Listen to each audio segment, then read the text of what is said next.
17 janvier 1995, 5h46 du matin. Kobe, le deuxième port du Japon, est secoué pendant 20 secondes. Électricité coupée, des incendies dans toute la ville. Les immeubles s'effondrent, les autoroutes aériennes sont couchées. Le tremblement de terre d'une magnitude de 7,2 fait plus de 6 000 morts et 40 000 blessés. Kobe est un électrochoc pour les Japonais. Le séisme de 1995 coïncide avec l'apparition de nouvelles techniques. À partir de cette date, les architectes utilisent des systèmes de plus en plus sophistiqués. Les immeubles sont construits sur des centaines de vérins. Lors des tremblements de terre, les fondations bougent et les maisons se déforment en même temps que le sol. Le Japon subit 20% des séismes les plus violents de la Terre. Alors, pour parer aux catastrophes, les autorités organisent de grandes campagnes de prévention. Le Japon a même fixé une journée officielle, le 1er septembre.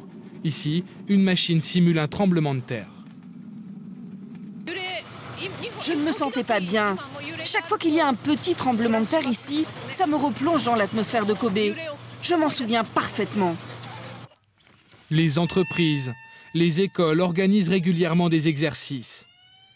Chacun sait trouver sa place et personne ne cède à la panique. Les secours s'entraînent régulièrement. Le plus important dans une catastrophe naturelle, c'est la communication.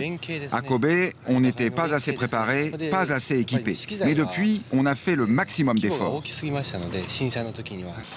En cas de séisme, le pays dispose aussi d'un système d'alerte très performant. L'électricité, le gaz sont coupés, les transports s'arrêtent. Les principaux dégâts sont liés en fait à des explosions, à des incendies provoqués par des ruptures de câbles, de circuits électriques, etc. associés au séisme. Donc couper ces alimentations électriques, arrêter les trains, c'est un facteur important pour diminuer l'impact.